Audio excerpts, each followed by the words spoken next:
Welcome to Grandma's Bedtime Stories. Do I look a little foolish? Well, the story today is April Fool's Day. Are we ready to listen? Let's get started on this very fun story. This one is by Emily Kelly and pictures by C.A. Nobbins. This is going to be the worst book you have ever read. It is boring and the pictures are ugly. You might as well put it down right now. Wait a minute. April Fools! Have you ever been fooled on the first day of April? You're not the only one. April 1st has been a day for fooling for hundreds of years. It's not an official holiday like Thanksgiving, but it is celebrated every year in the United States, Great Britain, Canada, Australia, and France. No one is sure exactly when April Fools began. Some people believe it started in Roman times over 2,000 years ago. They think it began with the Roman story of Proserpina. Proserpina's mother was named Ceres. Ceres was a goddess. She ruled over grain and the harvest. One day Proserpina was picking flowers. Pluto, the god of the dead, saw her. He thought she was beautiful. He wanted to make her his queen. Pluto decided to steal Proserpina. He carried her away to the land of the dead. Proserpina did not want to go with him. She did not want to live in the land of the dead. Ceres heard Proserpina's cries for help. She began to look for her daughter, but her search was only a fool's errand. Ceres was only chasing after the echo of Proserpina's voice. She could not go to the land of the dead. No one except Pluto could go back and forth between the living and the land of the dead. Today, some people say that April fooling started with the story of how Pluto fooled Ceres. Another legend of how April Fool's Day began is a story of the wise men of Gotham. King John was the king of England during the 1200s. One spring day, he was on his way to Nottingham. He was planning to walk through the meadow of Gotham. There was a custom in those days that any ground the king walked on became a public road. The people of Gotham did not want their meadow to become a road. They kept King John out of it. Of course, the king was very angry. Later, he sent an officer to find out why the people had been so rude. He wanted to punish them. The people heard that an officer was coming. They gathered together to decide what to do about it. This is what the king's officer found when he got to Gotham. Some people were trying to drown a fish in a pond. Others were dragging their wagons to the tops of their barns. They said they wanted to shade the roofs from the sun. Still others were rolling cheese down a hill. They said it would find its way to the Nottingham market. When the king's officer saw all this, he thought they were all fools. He told King John not to bother and punish them, and that say some is how April Fool's Day began. Still, another popular belief is that April Fool's Day began in France. In 1564, King Charles IX decided to use the new Gregorian calendar. This calendar changed the first day of the year from April to January 1st. Now, news traveled slowly in those days. Some people didn't find out about the change right away.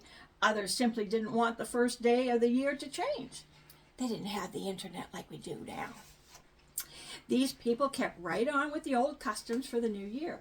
They visited friends and gave presents to one another, but they were celebrating on the wrong day. Other people began to play jokes on those who still celebrated the new year on April 1st. Eventually, this April fooling became a custom in France. Here is yet another story of how April Fool's Day began. Some people in France noticed that in the spring there were many more fish in the streams. That was because all the young fish had just hatched. These young fish were simple to catch. They were easily fooled by a hook. Soon French people who were easily fooled were called poissons d'avril. That means April fish. April fooling became very popular in France. Soon no one wanted to start anything important on April 1st. People were afraid of being fooled. But that didn't stop Napoleon Bonaparte. He married his second wife on April 1st, and he was nicknamed Poisson d'Avril. April fooling became popular in Britain early in the 1700s. One popular trick in Scotland was to send people on foolish errands. Some poor person might be tricked into looking for hen's teeth or pigeon's milk. Hens don't have teeth, and pigeons don't give milk. Another popular prank in Scotland was called hunting the gawk. A gawk is a cuckoo bird. Let's go back 250 years and see how this worked. It is the morning of April 1st, 1737. Mr. Andrews gives a letter to Walter Young. Please deliver this letter to Mr. Scott on Dundee Lane, he tells Walter. But that is way out on the edge of town, Walter says. I know it is far away, says Mr. Andrews, but this is an important letter. I need a loan, and Mr. Scott is a very rich man. So Walter starts on his way to Dundee Lane. By the time he gets there, he is tired and hungry, but he delivers the important letter. Mr. Scott reads the message. Oh, I'm sorry, he says. I cannot loan the money to Mr. Andrews, but Mr. Blackburn will be able to. He lives another mile down the road. Please take the letter to him. So the poor messenger begins walking again. Inside the letter, the real message says, this is the 1st of April. Hunt the gawk another mile. Walter can't find another house on Dundee Lane. Finally, he returns to town. There he finds his fellow townsmen waiting for him to come back. They are all laughing. Of course, they think it's great fun, but Walter is not so sure. Many people in London were fooled in 1857.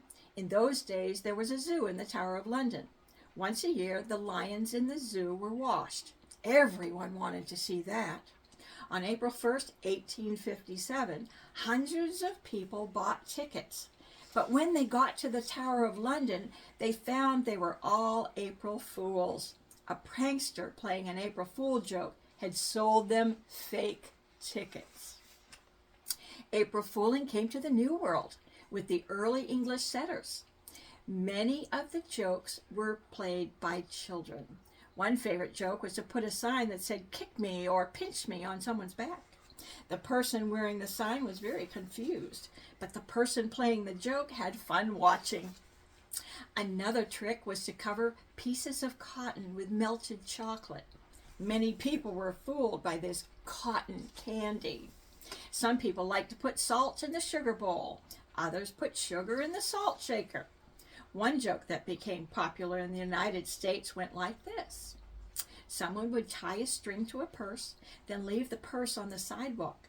Then he or she would hide, holding the other end of the string. Soon someone else would bend over to pick up the purse, but suddenly the purse was snatched away. This joke became very well known. One year there was an old purse lying on the sidewalk, but no one would pick it up. No one wanted to be an April Fool. Finally, a brave little boy did pick it up. Inside the purse was $80. Someone had really lost her purse, and the little boy got a reward for returning it. It was not an April Fool's joke this time. All the April Fools were the people who wouldn't pick up the purse. False messages have long been popular. Once in California, 8 senators found the same message on their desk. It told them to meet right away in the governor's office. They were all embarrassed to find that the governor hadn't called a meeting at all. On April Fool's Day, some zoos get more calls for the animals than they do for the people. In 1959, and I was a very little girl still then, A radio disc jockey in Hawaii created quite a stir. Hawaii had just become a state. The disc jockey told the people that their taxes from the year before would be given back to them. Imagine what excitement this caused. Of course, that was a lie. The point of April Fool's Day is to play jokes with such fun that the victim laughs too. Lies and mean jokes do not count. Merry April Fooling has been going on for many centuries.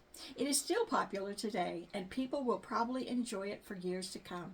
Many years from now, people will probably fall for the same tricks that we are falling for now. And many of these are the same tricks people fell for hundreds of years ago. So beware next April 1st. Don't be surprised if you find salt on your cereal instead of sugar. If people start pinching you, check to see if there's a sign on your back. If you find a purse on the sidewalk, will you dare to pick it up? Just don't be surprised when you are the April Fool. Thank you for listening to this fun story. And I hope you have a good day and aren't too April Fools. And try to think up some really fun April Fools to play on your parents, on your brothers or sisters, on friends. But make sure they're nice jokes so that the one you're joking on, they'll laugh too. I'll see you back again. Bye-bye now.